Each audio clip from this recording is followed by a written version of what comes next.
Welcome to Latha online tuition. ఇవాళ matrix exercise అయిపోయింది కదా, ఆ టాపిక్ అయిపోయింది. ఇవాళ 1 year నుంచి 1 week షిఫ్ట్ అవుదాం. దాంట్లో డిఫరెన్షియేషన్ చేద్దాం.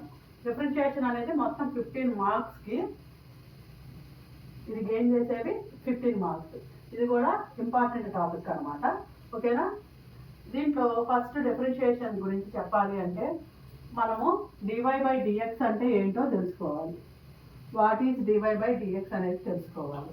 అండ్ ఆల్సో m=dy/dx అనేది ఎలా వస్తుందో తెలుసుకోవాలి. అండ్ ఆల్సో ఫస్ట్ ప్రిన్సిపల్ ఏంటో తెలుసుకోవాలి. ఫస్ట్ ప్రిన్సిపల్ అంటే ఏంటో తెలుసుకోవాలి. ఇక్కడ ఇంకా కొన్ని గ్రాఫ్లు ఉంటాయి.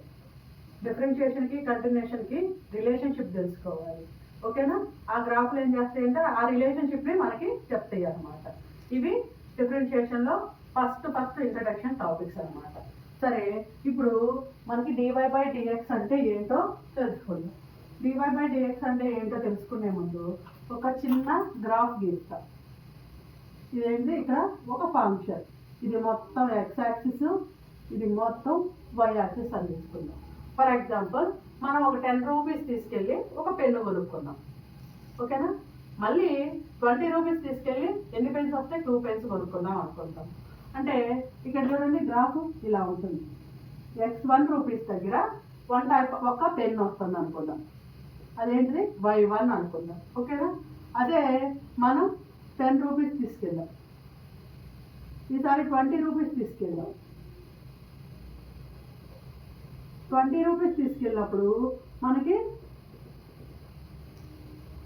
y2 అనే పెన్ వచ్చింది. x2 రూపీస్ తీసుకెళ్ళినప్పుడు y2 అనే పెన్స్ వచ్చింది మనకి. ఫర్ ఎగ్జాంపుల్ ఒక 10 రూపీస్ తీసుకెళ్ళామనుకో ఒక పెన్ వచ్చింది అనుకున్నాం. ఒక 50 రూపీస్ తీసుకెళ్ళామనుకో ఒక 5 పెన్స్ వస్తాయి కదా, అదనమాట. x1 రూపీస్ తీసుకెళ్ళినప్పుడు y1 అనే పెన్స్ వస్తున్నాయి. x2 రూపీస్ తీసుకెళ్ళినప్పుడు y2 అనే పెన్స్ వస్తున్నాయి అనుకుందాం.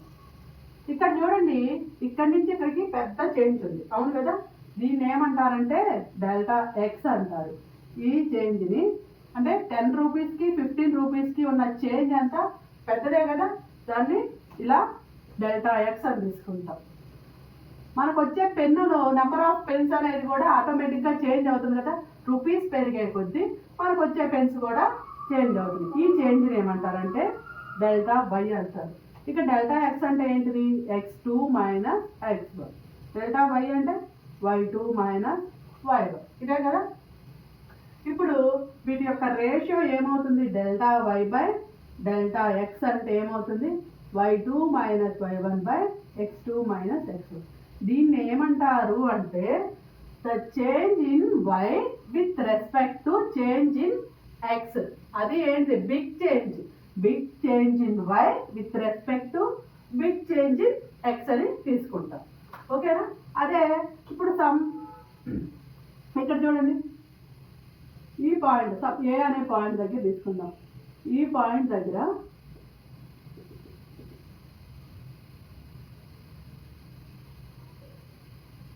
ఇక్కడ చూడండి, ఈ పాయింట్ దగ్గర మనకి ఏంటంటే మనము ఒక 10 రూపీస్ 20 రూపీస్లో తీసుకెళ్దాం.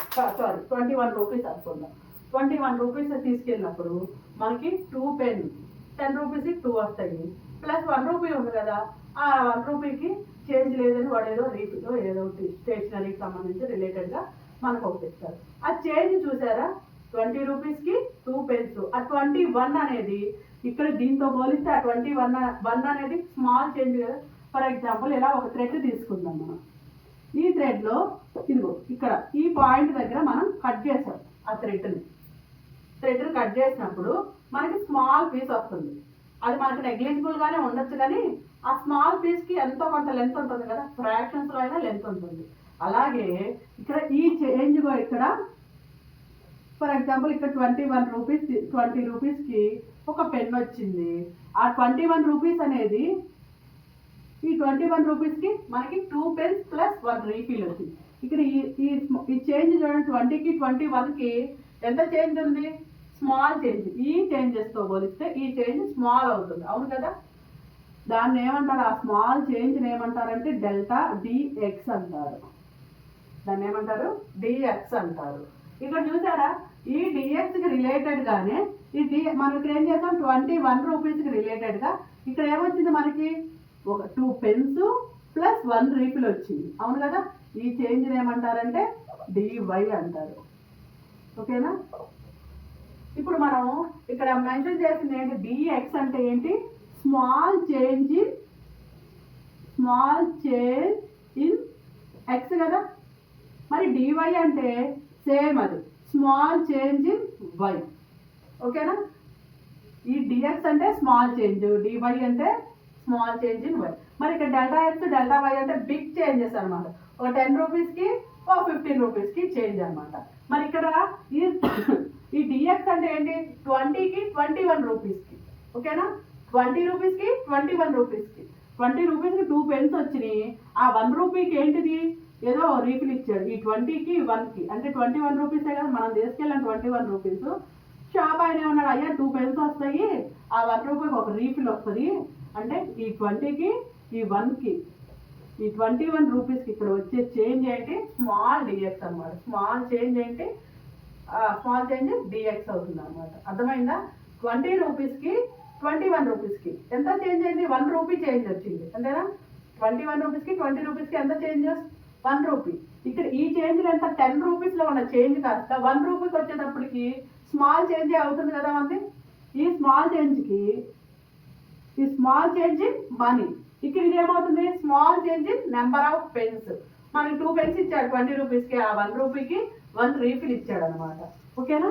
ఈ అంటే దాని మీనింగ్ ఏంటి, ఫర్ ఎగ్జాంపుల్ ఈ line of small change in X in with respect to small change in the ratio of small change in y with respect to small change in x. అంటే ఇంతే కదా, the ratio నేనా small change in y with respect to small change in x. ఇక్కడ చూసారా one thing, ఈ y అనేది ఆటోమేటిక్గా x మీద డిపెండ్ అయ్యి ఉంటుంది. ఏమంటున్నాము, x చేంజ్ అయితే y లో చేంజెస్ వస్తున్నాయి అంతేనా. ఇది దీనికంటే కూడా ఫర్ ఎగ్జాంపుల్ ఇక్కడ ds/dt అనుకున్నాం అంతేనా. ds/dt అంటే ఏంటిది, స్పీడ్. ఈ టైం చేంజ్ అయ్యే కొద్దీ స్పీడ్లో చేంజ్ వస్తుంది, అవునా. అంటే ఈ ఎస్ అనేది ఈ t మీద డిపెండ్ అయ్యి ఉంది. ఓకేనా. dv/dt వెలాసిటీ, ఈ v అనేది t మీద డిపెండ్ అయ్యి ఉంది. ఓకేనా. ఇక్కడ t అనేది ఇండిపెండెంట్, ఒక దానికోసం అది వెయిట్ చేయట్లేదు, కానీ వెలాసిటీ అనేది టైం కోసం వెయిట్ చేస్తుంది. ఓకేనా. దాన్నే విత్ రెస్పెక్ట్ టు అని చెప్తున్నాం. dy small change in y with respect to small change in x. అంటే మనం డబ్బులు పే చేసేదాన్ని బట్టే కదా షాప్ ఆయన మనకు పెన్స్ ఇచ్చేది. అప్పుడు ఏమవుతుంది, మన మనీ మీదే కదా షాప్ ఆయన ఇచ్చే పెన్స్ డిపెండ్ అయ్యి ఉంది. సో అదనమాట అది. ఇది dy/dx. దీన్నే ఏమంటారు అంటే డెరివేటివ్ అంటారు. ఓకేనా. ఈ dy/dxనే ఏమంటారు, డెరివేటివ్ అంటారు. ఇప్పుడు ఈ dy/dxని ఫర్ ఎగ్జాంపుల్ ఇక్కడ చూడండి, y = x² అని తీసుకుంటాం. దీన్ని డిఫరెన్షియేషన్ చేస్తే, డెరివేటివ్ చేస్తే dy/dx = d/dx ఆఫ్ x². ఇప్పుడు ఏమవుతుంది, ఇది డైరెక్ట్ ఫార్ములాస్ అనమాట. నెక్స్ట్ ప్రాసెస్లో తెలుస్తుంది, 2x అని వస్తుంది అంతే కదా. ఈ ప్రాసెస్ని ఏమంటారు, డెరివేటివ్ యూజ్ చేసి మనం చేసే ప్రాసెస్ని ఏమంటారంటే డిఫరెన్షియేషన్ అంటారు అనమాట. The process of obtaining derivative is called a differentiation. ఈ ప్రాసెస్ మొత్తాన్ని ఏమంటారంటే డిఫరెన్షియేషన్ అంటారు. ఇక dy/dxని ఏమంటారంటే డెరివేటివ్ అంటారు. సో అర్థమైందా, వాట్ ఈస్ dy/dx అంటే ఏంటి, small change in y with respect to small change in x. ఓకేనా. The ratio of small change in y with respect to small change in x ని ఏమంటారు అంటే డెరివేటివ్ అంటారు. ఆ డెరివేటివ్ చేసే ప్రాసెస్ మొత్తాన్ని డిఫరెన్షియేషన్ అంటారు. ఓకేనా. ఇది డిఫరెన్షియేషన్ అంటే ఏంటి, డెరివేటివ్ అంటే ఏంటి. ఇక్కడ మనము స్లోప్ కనుక్కోవడానికి మనకు డిఫరెంట్ ఫార్ములాస్ ఉంటాయి. ఏంటిది, 2 పాయింట్స్ ఇస్తే y2 - y1 x2 - x1 అని వేస్తాం, లేదా m = tan θ అని వేస్తాం, లేదా ఒక లైన్ ఇస్తే దాన్ని -x% y% అని ఇలా వేసుకుంటా వస్తాం. ఇదే కదా స్లోప్ ఫార్ములాస్. ఇలా డిఫరెంట్ మనం చూస్తుంటాం. ఇప్పుడు ఇక్కడ స్లోప్ అంటే m డిఫరెన్షియేషన్లోకి వచ్చేటప్పటికి m = dy/dx అని కూడా తీసుకుంటాం అనమాట. మరి అది ఎలా వస్తుంది అని అంటే చూద్దాం. చూడండి ఇక్కడ చూసారా, ఇక్కడ ఈ పాయింట్ నుంచి ఈ పాయింట్కి ఒక లైన్ గీద్దాం. ఇప్పుడు ఈ స్లోప్ అనేది లైన్ యొక్క స్లోప్ అనేది మనకి ఏం చెప్తుంది? ఈ పెన్సిల్లో వచ్చే చేంజ్ అని చెప్తుంది, అంతే కదా? ఈ స్లోప్ అనేది మనకి ఏం చెప్తుంది అయ్యా అంటే ఇక్కడ నుంచి ఇక్కడికి వచ్చే చేంజ్ ఇక్కడ నుంచి ఇక్కడికి వచ్చే చేంజ్ విత్ రెస్పెక్ట్ ఇక్కడ నుంచి ఇక్కడికి వచ్చే చేంజ్ చెప్తుంది. అంటే స్లోప్ మీద దీన్ని ఏమంటారు అంటే సీకెంట్ అంటారు. ఈ సీకెంట్ యొక్క స్లోప్ ఏం చెప్తుంది అయ్యా మనకి అంటే ఇక్కడ వచ్చే చేంజ్ అని చెప్తుంది. ఈ సీకెంట్ యొక్క స్లోప్ పెరిగితే ఆటోమేటిక్ గా చేంజ్ పెరుగుతుంది, ఈ సీకెంట్ యొక్క స్లోప్ తగ్గితే ఆటోమేటిక్ గా చేంజ్ తగ్గుతుంది. ఓకేనా? ఫర్ ఎగ్జాంపుల్ ఇలా ఉంటుంది, స్లోప్ ఇలా ఉంటుంది ఒక కర్వ్కి. అంటే ఇక్కడ చూడండి స్లోప్ పెరిగింది కాబట్టి ఆటోమేటిక్ గా చేంజ్ అనేది మనకి పెరుగుతూ ఉంటుంది. ఓకేనా? చేంజ్ అనేది పెరుగుతూ ఉంది. ఒకవేళ ఇన్ కేస్ ఇంకా స్లోప్ అనేది ఇట్లా ఉందనుకుందాం, చూడండి చేంజ్ ఎంత చేంజ్ వచ్చింది? స్లోప్ చేంజ్ అవడం వల్ల మనకి ఫంక్షన్లో ఎంత చేంజ్ వచ్చింది అంటే ఈ కర్వ్ యొక్క స్లోప్ అనేది మనకి ఏం చెప్తుంది? చేంజ్లో ఇక్కడ వచ్చే చేంజ్ని చెప్తుంది అన్నమాట. స్లోప్ పెరిగే కొద్దీ మనకి ఆటోమేటిక్గా ఏమవుతుంది? చేంజ్ అనేది పెరుగుతూ ఉంటుంది. ఇక్కడ చూడండి ఇది చూడండి ఇలా స్లోప్ తగ్గే కొద్దీ దాని మీనింగ్ ఏంటి? ఫర్ ఎగ్జాంపుల్ ఇలాగుంది అనుకుందాం, స్లోప్ తగ్గే కొద్దీ ఆటోమేటిక్గా అక్కడ వచ్చే చేంజ్ అనేది కూడా తగ్గిపోతూ ఉంటుంది. అంటే ఈ స్లోప్ మనకి తెలిస్తే ఇక్కడ వచ్చే చేంజ్ కూడా మనకి తెలుస్తుంది కదా, అంతేనా? ఇక్కడ వచ్చే చేంజ్ మనకి తెలిస్తే ఆటోమేటిక్గా మనకి ఈ కర్వ్ యొక్క స్లోప్ మనకి తెలిస్తే ఆటోమేటిక్గా మనకి ఇక్కడ వచ్చే చేంజ్ తెలిసిపోతుంది. అంటే దాని మీనింగ్ ఏంటి? m=Δy/Δx, అంతేనా? ఇక్కడ వచ్చే చేంజ్ అనేది దేని మీద డిపెండ్ అయి ఉంటుంది? ఈ కర్వ్ యొక్క స్లోప్ మీద. ఇది ఇట్లా. మరి మనం ఏమంటున్నాం ఇప్పుడు? ఇది బిగ్ చేంజ్ దగ్గర 2 పాయింట్స్ వస్తాయి. ఇక్కడ ఏం పాయింట్ వస్తుంది? x2 y2, ఇక్కడ ఏ పాయింట్ వస్తుంది? x1 y1. ఆటోమేటిక్ ఏం చేస్తాము? ఈ పాయింట్ యొక్క ఈ సీకెంట్ యొక్క స్లోప్ కావాలంటే y2 - y1/x2 - x1 వేస్తాము, స్లోప్ వచ్చేస్తుంది. ఆ చేంజ్ వచ్చిన స్లోపే ఏంటి అంటే మనకి అక్కడ వచ్చే చేంజ్ అన్నమాట. చేంజ్ గురించి మనం మాట్లాడుతున్నాం. అదే స్మాల్ చేంజ్ అయితే ఏం చేయాలి? ఫర్ ఎగ్జాంపుల్ ఇదే అనుకున్నాం, స్మాల్ చేంజ్ అయితే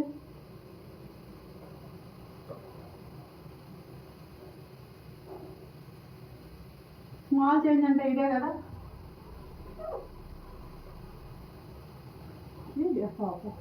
ఇక్కడ స్మాల్ చేంజ్ అంటే ఏంటి? ఇక్కడ ఈ పాయింట్ దగ్గర మనం దూరం నుంచి అబ్జర్వ్ చేసామనుకో ఇక్కడ సింగిల్ లైన్ ఉన్నట్టే మనకు కనిపిస్తుంది. ఇక్కడ 2 పాయింట్స్ కాస్తే సింగిల్ పాయింట్ లాగా కనిపిస్తుంది.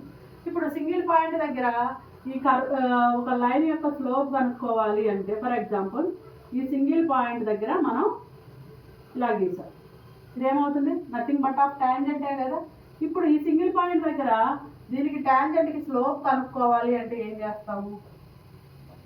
తెలియదు కదా. స్లోప్ ఎలా కనుక్కుంటాము? ఈ ఫార్ములా వేసి మనం కనుక్కోగలవా? లేదు కదా. దీన్ని ఎక్స్టెండ్ చేసామనుకో ఈ టాంజెంట్ అనేది ఎంత యాంగిల్ చేస్తుంది? ఇక్కడ θ యాంగిల్ చేస్తుంది, అంతేనా? అప్పుడు ఏమవుతుంది? m=tan θ అవుతుంది, అంతే కదా. అప్పుడు స్లోప్ వాల్యూ వస్తుంది. ఈ స్లోప్ ఏం చెప్తుందయ్యా అంటే ఈ కర్వ్ యొక్క చేంజ్ అట్ సింగిల్ పాయింట్ దగ్గర చెప్తుంది. ఓకేనా? ఏంటిది? ఇది θ దగ్గర ఒక టాంజెంట్కి కర్వ్ యొక్క టాంజెంట్కి స్లోప్ చెప్పడం అన్నమాట. మరి the ratio of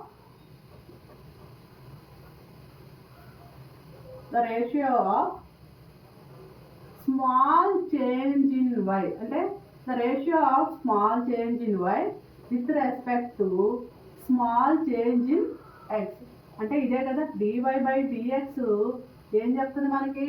dy/dx also మనకి ఈ పాయింట్ దగ్గర వచ్చే చేంజ్ అని చెప్తుంది, అవును కదా.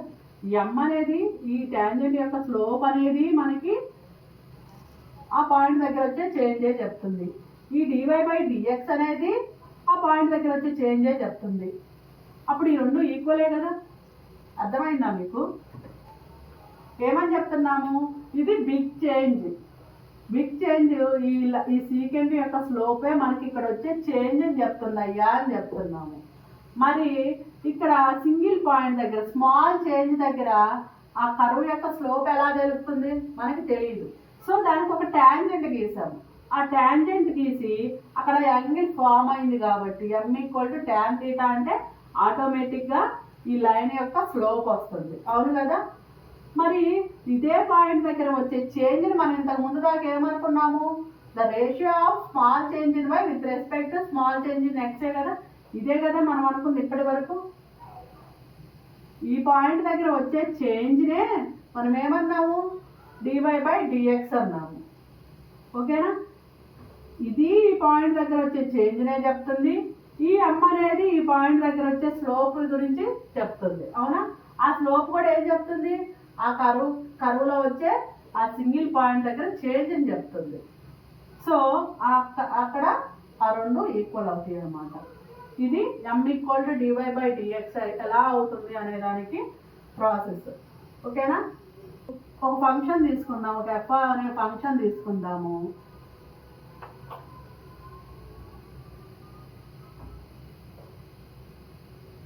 f అనే ఫంక్షన్ తీసుకొని ఇక్కడ చూడండి, ఇది a అనుకుందాం.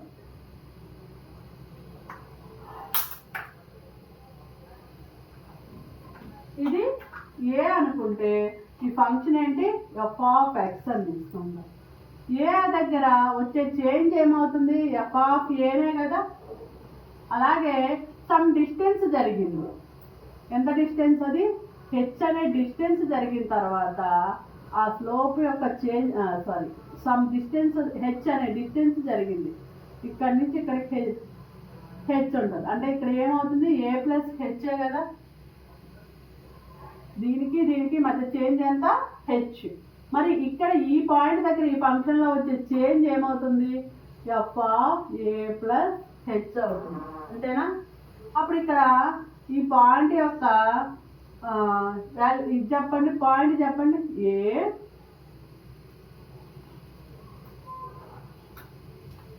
ఈ పాయింట్కి కోఆర్డినేట్స్ ఏమవుతాయి, a f(a) అవుతుంది. అంతేనా. అదే ఇక్కడ ఈ పాయింట్కి కోఆర్డినేట్స్ ఏమవుతాయి, a+h, f(a+h). ఇదే కదా మనం చెప్తుంది. ఇప్పుడు M=Δy/Δx మనకి ఎలా చెప్తాము, ఇది x1 అవుతుంది, y1, ఇది x2 అవుతుంది, ఇది y2 అవుతుంది. 2 పాయింట్స్ తెలిసినాయి. ఈ సీకెంట్ యొక్క స్లోప్ ఎలా కనుక్కుంటాం మనము, y2 - y1/x2 - x1. ఇదే కదా ఫార్ములా. 2 పాయింట్స్ తెలిసి ఒక లైన్ స్లోప్ కనుక్కోవాలంటే. ఇప్పుడు ఈ 2 పాయింట్స్ ఏంటి, y2 అంటే ఏంటి, f(a+h) f(a)/a+h - a అవుతుంది. అంతే కదా. ఏంటిది, Δy/Δx.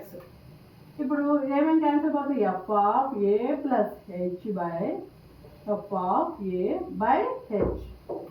ఇది అవుతుంది. అవును కదా. ఇదేంటిది, స్మాల్ చేంజ్ వచ్చినప్పుడు, పెద్ద చేంజ్ వచ్చినప్పుడు. ఇప్పుడు నేను ఏమంటాను, ఇక్కడ ఈ h డిస్టెన్స్ అనేది తగ్గుతా వచ్చి ఇక్కడికి వచ్చేసింది. ఓకేనా. అప్పుడు ఏమవుతుంది, ఇది కరెక్ట్గా ఇలా అయిపోతుంది. అంతేనా. ఈ h అనే డిస్టెన్స్ తగ్గుతా ఈ లైన్ వచ్చేసి ఇట్లా ముందుకు జరగకుండా వచ్చి దీని మీద ప్లేస్ అయిపోయింది. అంటే ఇలాగే కదా ఫామ్ అయ్యేది. అప్పుడు ఏమవుతుంది, దాని మీనింగ్ ఏంటి, h అనేది తగ్గుతా వచ్చింది అంటే h → 0కి దగ్గరగా వస్తున్నట్టే కదా. h తగ్గిపోయి ఇక్కడికి ఏ మీద ప్లేస్ అయిపోయింది అంటే h వాల్యూ 0కి దగ్గర అవుతుంటేనే కదా. సో దాన్ని అర్థం. ఇప్పుడు దీని మధ్య గ్యాప్ ఎంత, Δdx dy. అంతేనా. ఇది జరగకుండా ఎడకొచ్చి ఆగిపోయింది. అప్పుడు ఇది స్మాల్ చేంజ్ అవుతుంది కదా ఆటోమేటిక్గా. ఈ స్మాల్ చేంజ్ అవుతుంది, dx అవుతుంది.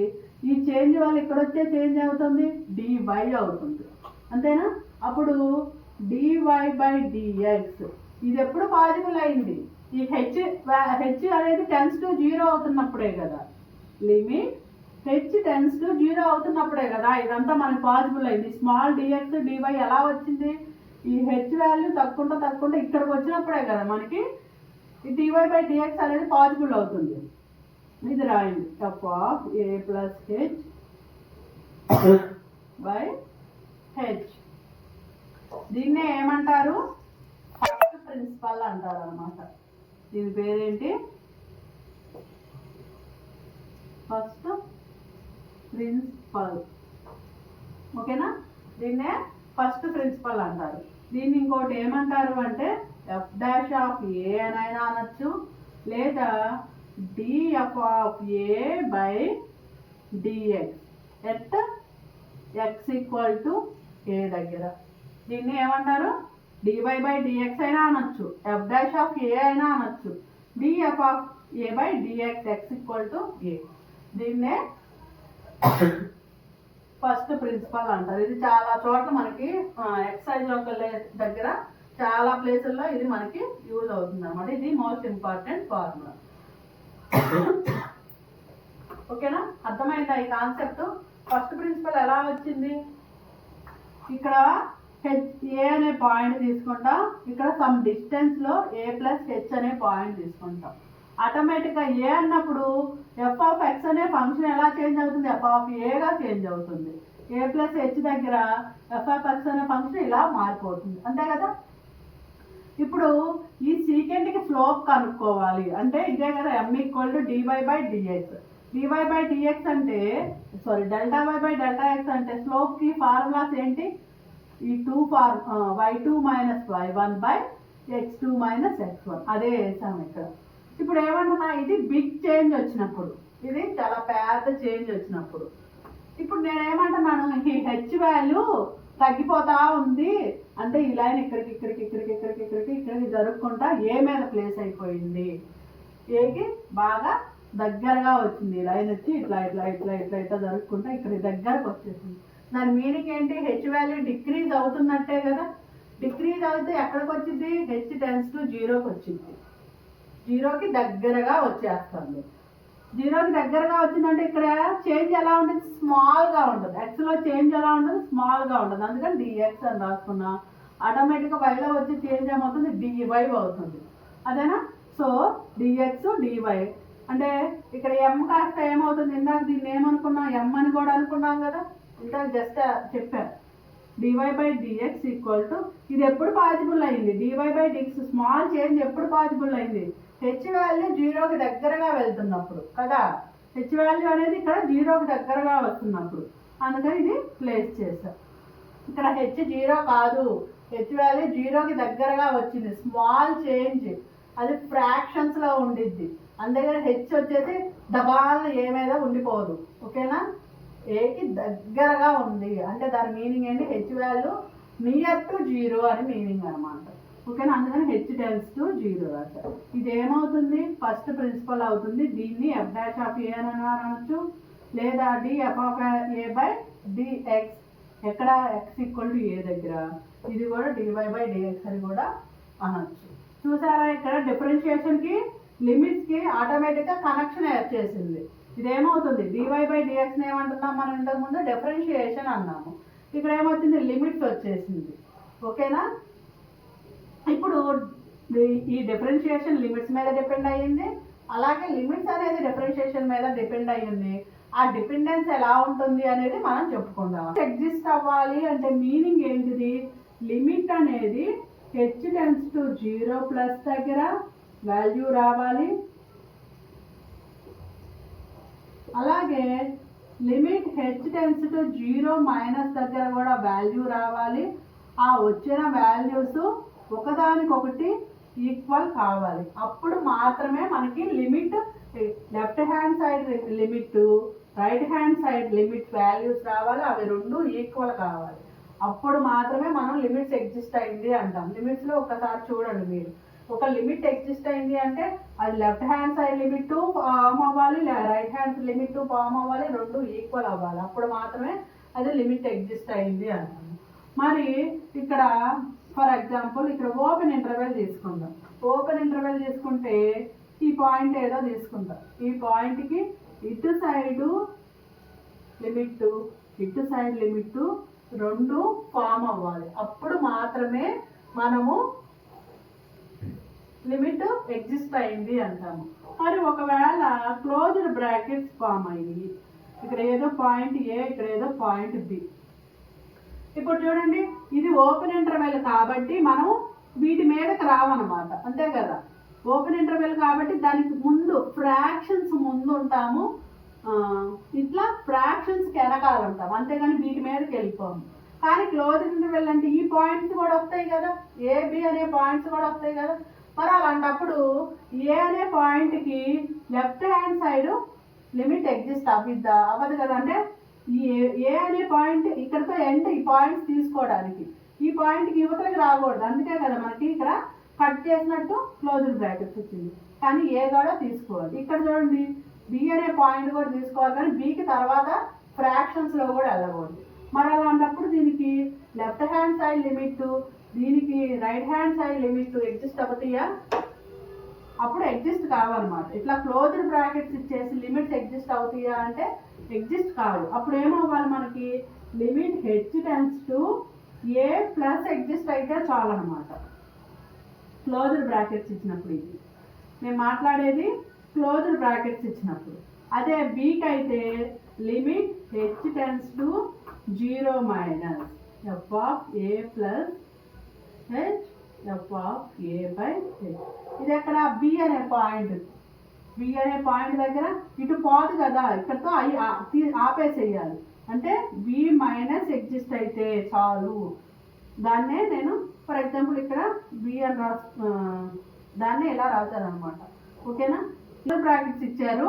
ఈ క్లోజ్డ్ బ్రాకెట్స్ ఇచ్చినప్పుడు మనకి లిమిట్ ఎగ్జిస్ట్ అవ్వాలి, ఈ పాయింట్ దగ్గర లిమిట్ ఎగ్జిస్ట్ అవ్వాలి అని అంటే పర్టికులర్గా ఏ అనే పాయింట్ దగ్గర లిమిట్ ఎగ్జిస్ట్ అవ్వాలి అంటే ఏ ప్లస్ అయితే సరిపోతుంది. ఓకేనా. అదే మనకి బి అనే పాయింట్ దగ్గర లిమిట్ ఎగ్జిస్ట్ అవ్వాలి అని అంటే బి మైనస్ ఫామ్ అయితే సరిపోతుంది. ఇక్కడ బి ప్లస్ రాదు. బి ప్లస్ అంటే అవుట్ ఆఫ్ క్లోజ్డ్ ఇంటర్వెల్ వెళ్ళాలి, అవును కదా. అందుకని b plus b minus exist అయితే సరిపోతుంది. ఇది లిమిట్స్ గురించి. ఇక్కడ ఈ ఫంక్షన్లో డిఫరెన్షియేషన్ ఫస్ట్ ప్రిన్సిపల్లో లిమిట్ ఎగ్జిస్ట్ అవ్వాలి అని అంటే compulsory left hand side limit, right hand side limit exist అవ్వాలి. అవి రెండు ఈక్వల్ కూడా అవ్వాలి. అది మెయిన్ థింగ్. అదే అది ఓపెన్ ఇంటర్వెల్ ఉన్నప్పుడు పాజిబుల్ అవుతుంది. సమ్ పాయింట్ ఏదో తీసుకుంటే ఏ అని పాజిబుల్ అవుతుంది, ఎందుకంటే ఓపెన్ ఇంటర్వెల్ మీద రాంగ్ కదా, దానికి ఫ్రాక్షన్స్లో ముందుకి ఫ్రాక్షన్స్లో వెనక్కి ఉంటాం, అంతేగాని వీటి మీద ఈ పాయింట్స్ మీదకి రాను, ఎగ్జాక్ట్ పాయింట్ మీదకి. మరి క్లోజ్డ్ ఇంటర్వెల్లో ఎగ్జాక్ట్ పాయింట్ మీదకి వస్తాం కాబట్టి మరి ఇక్కడ ఏ అనే పాయింట్కి ఏ అనే పాయింట్ దగ్గర లిమిట్ ఎగ్జిస్ట్ అవుతుందా అంటే మనము ఏ మైనస్ చూడలేము, ఓన్లీ ఏ ప్లస్ మాత్రమే చూడగలుగుతాం. సో ఏ ప్లస్ ఎగ్జిస్ట్ అయితే సరిపోతుంది. అదే బి అనే పాయింట్ దగ్గర లిమిట్ ఎగ్జిస్ట్ అవుతుందా అంటే బి మైనస్ ఒక్కటి ఎగ్జిస్ట్ అయితే చాలు. బి ప్లస్కి మనం పోవసరం లేదు, పోవడానికి ఛాన్స్ లేదు, అక్కడతో కట్ అయిపోయింది. ఓకేనా. ఇది ఇంటర్వెల్స్ ఇచ్చినప్పుడు. టోటల్ ఇంటర్వెల్లో లిమిట్ ప్రతి పాయింట్ దగ్గర ఇంటర్వెల్లో లిమిట్ ఎగ్జిస్ట్ అయింది అంటే ఇక్కడ నుంచి ఇక్కడికి ప్రతి పాయింట్ దగ్గర లిమిట్ ఎగ్జిస్ట్ అయితే దాన్ని కంప్లీట్ లిమిట్ అంటారు అనమాట. ఓకేనా. ఇప్పుడు వచ్చేసి ప్రతి పాయింట్ దగ్గర మనకి ఒక ఫంక్షన్ అనేది కంపల్సరీ మనకి డిఫరెన్షియబుల్ అవుతుందా అనేది చూద్దాం. ఇక్కడ చూడండి, ఇట్లా ఓ ఫంక్షన్ ఏదో ఉంది. ఇక్కడ చూడండి, ఈ పాయింట్ దగ్గర ఈ ఫంక్షన్ అనేది డిఫరెన్షియబుల్ అవుతుందా అంటే మనకి ఖచ్చితంగా కాదు, ఎందుకంటే ఇదంతా అవుతుంది, ఇదంతా డిఫరెన్షియబుల్ అవుతుంది. కానీ ఇక్కడ ఈ పాయింట్ దగ్గర పర్టికులర్గా ఈ పాయింట్ దగ్గర మనకి ఏ అనే పాయింట్ దగ్గర డిఫరెన్షియబుల్ అవుతుందా అంటే ఈ ఏరియాలో అసలు ఫంక్షనే లేదు, అలాంటప్పుడు ఇది డిఫరెన్షియబుల్ కాదనమాట. ఓకేనా. ఇలా ఒక ఫంక్షన్ ఉంది. ఇక్కడ చూడండి, ఇప్పటిదాకా పర్టికులర్ ఒక పాయింట్ దగ్గర మాట్లాడారు ఈ గ్రాఫ్ దగ్గర. ఇప్పుడు ఈ గ్రాఫ్ దగ్గర ఏం మాట్లాడుతున్నాం అంటే ఈ పాయింట్ దగ్గర అన్నాడు ఏ అన్నాడు. ఏకి ఇటువైపుకి వస్తే ఒక ఫంక్షన్ అవుతుంది, ఏకి ఇటువైపుకి వెళ్తే ఇంకొక ఫంక్షన్ అవుతుంది. ఇవి రెండు టూ డిఫరెంట్ ఫంక్షన్స్ అనమాట. అలాంటప్పుడు కూడా మనకి డిఫరెన్షియేషన్ ఎగ్జిస్ట్ అవ్వదు.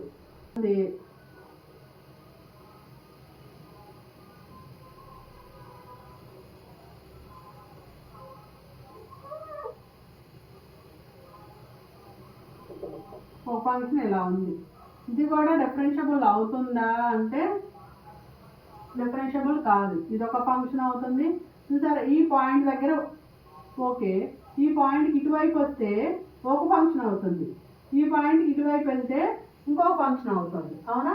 అండ్ ఆల్సో మనం ఇందాక ఏమని చెప్పాము, ఒక ఫంక్షన్కి ఒక కర్వ్కి ఒక ట్యాంజెంట్ మాత్రమే ఎట్ ఏ టైం ఫామ్ అవ్వగలదు, అవునా.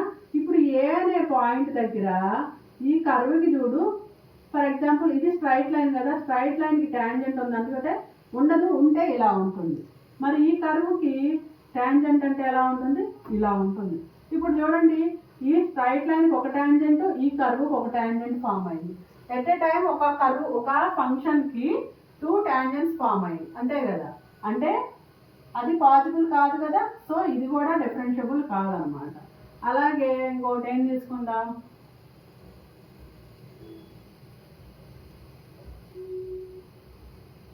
ఇది చూడండి, షార్ప్ ఎడ్జ్ వచ్చింది, ఇటు ఒక ఫంక్షన్ అవుతుంది, ఇటు ఒక ఫంక్షన్ అవుతుంది.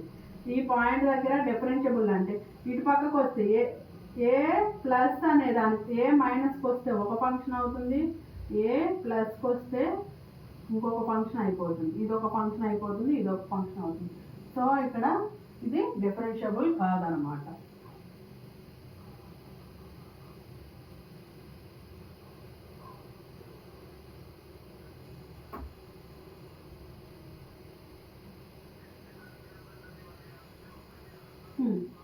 ఇక్కడ చూడండి, ఇంకొక ఫంక్షన్ ఇలా తీసుకున్నాం, ఇలా తీసుకున్నాం అంటే ఇక్కడ చూడండి, ఏ అనే పాయింట్ దగ్గర మనకి చేంజ్ ఎంత వచ్చింది, వై అనే చేంజ్ వచ్చింది. మళ్ళీ ఇదే పాయింట్ దగ్గర ఎంత చేంజ్ వచ్చింది, y1 అనే చేంజ్ వచ్చింది.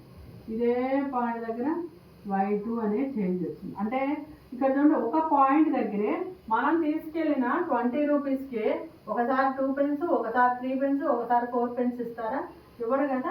అది కూడా కాకుండా ఈ పాయింట్ దగ్గర ట్యాంజెంట్ గీస్తాం, ఇలా ట్యాంజెంట్ గీస్తే స్ట్రైట్ లైన్ రావాలి. ఇలా ట్యాంజెంట్ గీస్తే ఇది దేనికి ప్యారలల్గా ఉంది, y యాక్సిస్కి ప్యారలల్గా ఉంది, అవును కదా. ఈ పాయింట్ దగ్గర ఒక ట్యాంజెంట్ గీస్తే దీనికి ప్యారలల్గా ఉంది. ఇప్పుడు y యాక్సిస్ యొక్క స్లోప్ ఏమవుతుంది, అన్డిఫైన్డ్ అవుతుంది. ఆటోమేటిక్గా దీనికి ప్యారలల్గా ఉందంటే దీని యొక్క స్లోప్ కూడా అన్డిఫైన్డే కదా. అంటే ఇందాక ఏమని చెప్పాము, ఒక కర్వ్లో వచ్చే స్లోపు మనకి ఏమని చెప్తుంది, అక్కడ వచ్చే చేంజ్ అని చెప్తుంది కదా. ఒక లైన్ ఉండే స్లోపు మనకేం చెప్తుంది, ఇందాక అదే కదా చెప్పింది, ఇదిగో ఈ పాయింట్, దీని యొక్క స్లోప్ మనకేం చెప్తుంది, ఆ 2 పాయింట్స్ దగ్గర వచ్చి చేంజ్ అని చెప్తుంది. మరి ఈ స్లోప్ అనేది అన్డిఫైన్డ్ అని చెప్తుంది, అంటే ఈ ఫంక్షన్ కూడా అక్కడ వచ్చే చేంజ్ కూడా అన్డిఫైన్డే కదా. సో డిఫరెన్షియబుల్ కాదు కదా. సో ఇలాగనమాట, అంటే ఈ వేటికి కావు, బ్రేక్ అయిన ఫంక్షన్కి డిఫరెన్షియబుల్ కావు, జంప్ అయిన ఫంక్షన్ డిఫరెన్షియబుల్ కాదు. అలాగే ఇట్లా దానికి ప్రూఫ్ నెక్స్ట్ క్లాస్లో చూద్దాం. మా టీచింగ్ మీకు నచ్చినట్లయితే లైక్ చేయండి, షేర్ చేయండి, సబ్స్క్రైబ్ చేయండి. ఏమైనా డౌట్స్ ఉంటే కమెంట్ బాక్స్లో పెట్టండి. ఇది what is differential, what is derivative, what is differentiation, what is relation between m and dy/dx. And also first principle అంటే ఏంటి, అన్ని గ్రాఫ్లకి డిఫరెన్షియబుల్ అనేది ఎగ్జిస్ట్ అవుతుందా కాదా, డిఫరెన్షియబుల్ అయితే కంటిన్యూస్ అవుతుందా, కంటిన్యూస్ అయితే డిఫరెన్షియబుల్ అవుతుందా అనేది